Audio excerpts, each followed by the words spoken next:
We're back at the Outliers Writing University studios at Left Coast Crime 2025. And I got to tell you, this is a distinct pleasure having one of my best friends, my literary sister from another mother, beside the microphone with me.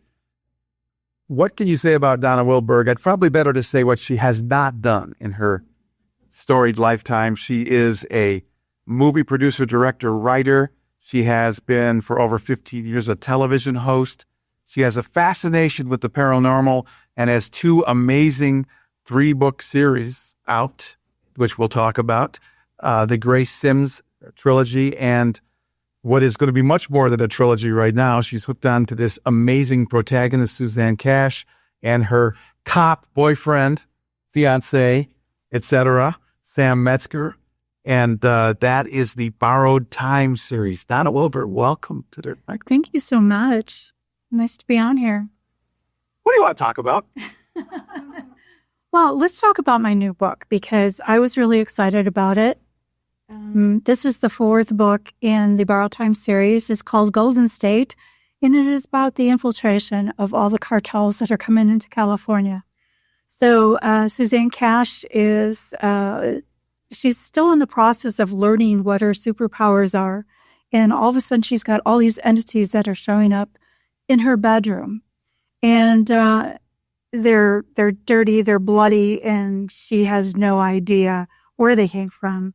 They were speaking Spanish, and she doesn't speak Spanish very well, so she's got to figure out why they're there. Meanwhile, Sam comes to visit, and, he's in the mood for a little playtime in the bedroom, and she's sitting there staring at all these dead people across the room. So it kind of puts a damper on her love life. Yeah, just a little.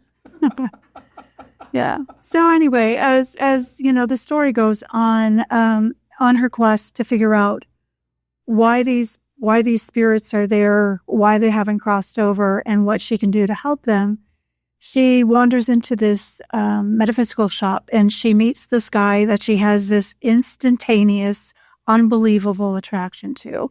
She's getting just riotous lovemaking and this just strong passion for this man, and she's trying to figure out what this is, and it hits her like a thunderbolt. So, of course, she needs to know more. So she starts taking his classes, and she starts having more and more visions with this man, and she needs to know more of why she's so attracted to him.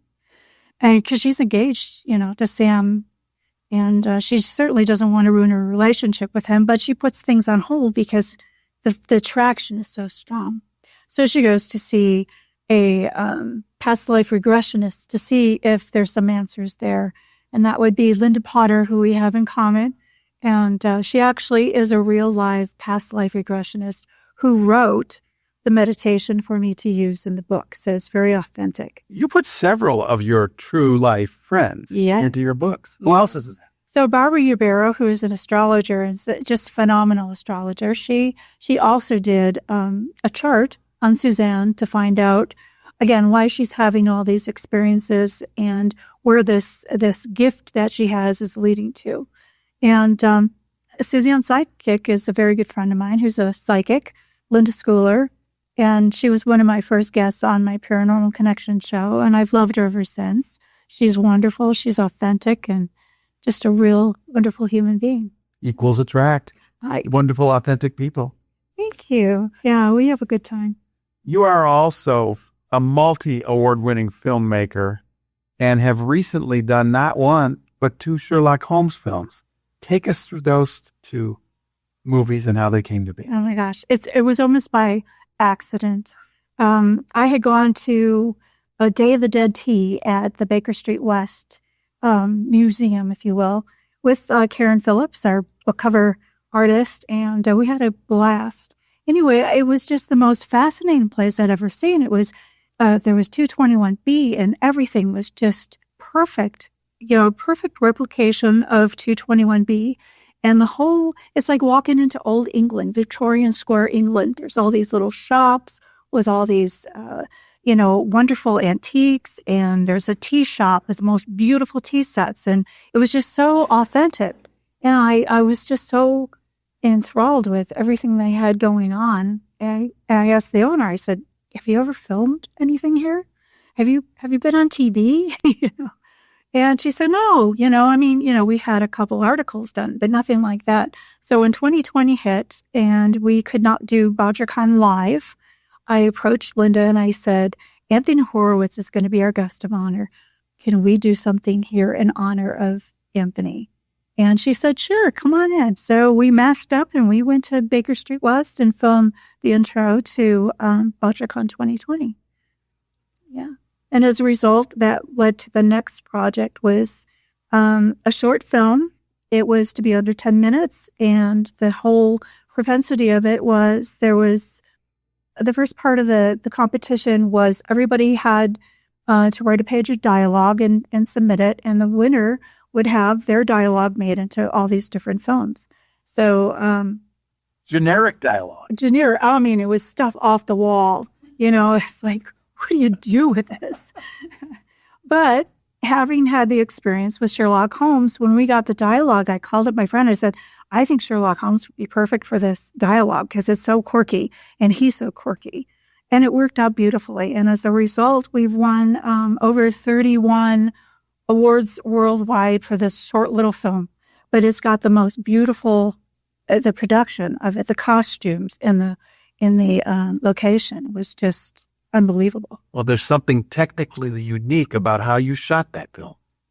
We shot it on an iPhone because it's such a small place. We wanted to get in every nook and cranny because the whole idea was, Baker Street West is probably it's the best known secret. It's just an unknown secret. They have everything there, and it's like they should be, people should be breaking down the doors to get in because it's just so fascinating. So what we wanted to do was showcase all the rooms that they had, all the cool little things, all the secret passageways, and the library was a door that flipped open. It was just incredible. So we wanted to showcase that for Linda for being so kind and letting us shoot there. And Sherlock Holmes and the Headless Bishop not only won the competition, it also was a fan favorite, and it has either been nominated for or won just about every award that you've entered into it. Then comes Sherlock Holmes and the True Believer. Yes. So the sad part about it was Linda and Beth got word that the landlord was doubling their rent and they were going to have to move. So they had to dismantle this big museum and relocate it. And I said, oh my gosh, what can we do to help? And I said, would you mind if we filmed in here one more time? So I came up with a script in 2 days and called Sherlock Holmes and the True Believer. And it's about a young boy who is so immersed into a Sherlock Holmes story that he goes into the book and becomes one of the characters. So he's helping Sherlock Holmes and Dr. Watson find Santa Claus, who's been kidnapped by Moriarty. So it's a delightful film. And as we're shooting it, they were dismantling each room that we were finished with. So it was just, we just made it. And we used that film to raise money for Baker Street West. So, yeah, we had 3 sold-out performances in our premiere, and they raised over $10,000. What was it like to be part of that premiere and to see that thing go up on the screen like that? Well, being the perfectionist I am, I'm looking for all the flaws. Like, okay, what's wrong here? It's too loud. We need to do this. We need to do that. So, it was a critical eye I was looking at it with. But just to see all the kids, everybody who participated and how proud they were, that was really cool. That was cool. It reminded me a little bit of a Mickey Rooney story behind the scenes, because it was this woman, our special guest, Dänna Wilberg, say, hey, we could do a show. We could raise money for this place.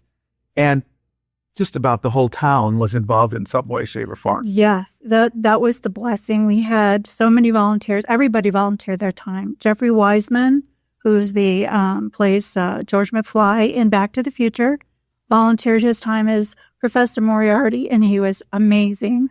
And all the actors, all the videographers, all the crew, the cast, everybody volunteered their time. And we filmed on the same train as Grace Kelly It was 114 degrees in there, and nobody complained. And they were dressed in Victorian outfits.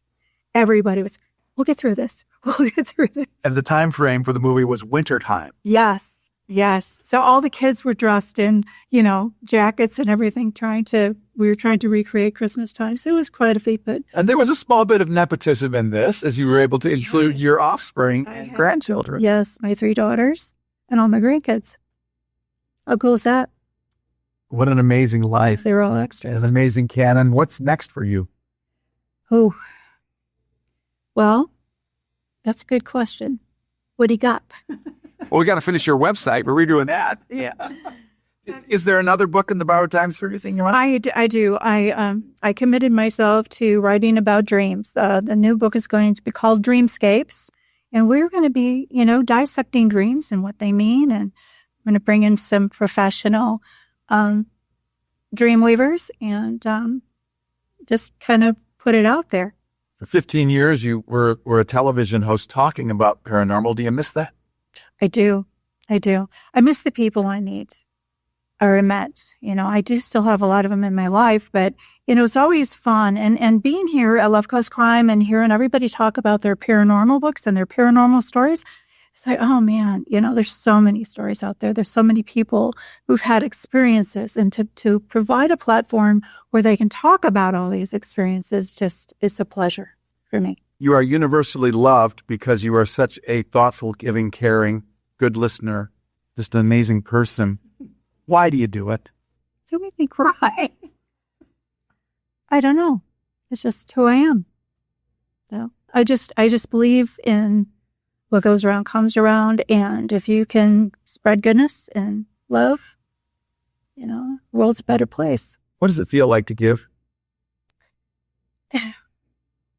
It's a pleasure for me. It gives me great satisfaction to be a giver, How would you like to be remembered? I'd like people to say my name right. Well, you're the one that changed it. That wasn't the name that was on your birth certificate, right? Why did you put the umlaut in there? You know what? I changed it I was 14 years old. I was working at Aunt Jemima's Pancake House, and everybody called me Donna. And I just had a thing about that. Don't call me Donna. So this woman that I was waiting on, she was a teacher. She said, if you change that to an A and put an umlaut over it, everybody's going to call you Donna. So I did. And I get called all kinds of things. But I changed it professionally. My Social Security and everything at an early age. Her website is DännaWilberg.com. It is partially under construction. We have a page up there that tells you the most essential stuff, but we're working on a new one. She has 6 amazing books. You've been in a ton of anthologies, right? As a short story writer and an award-winning filmmaker. Thank you so much for joining us here. For having me, and thank you to the Outliers. This has been a real treat. Thank you, Terry.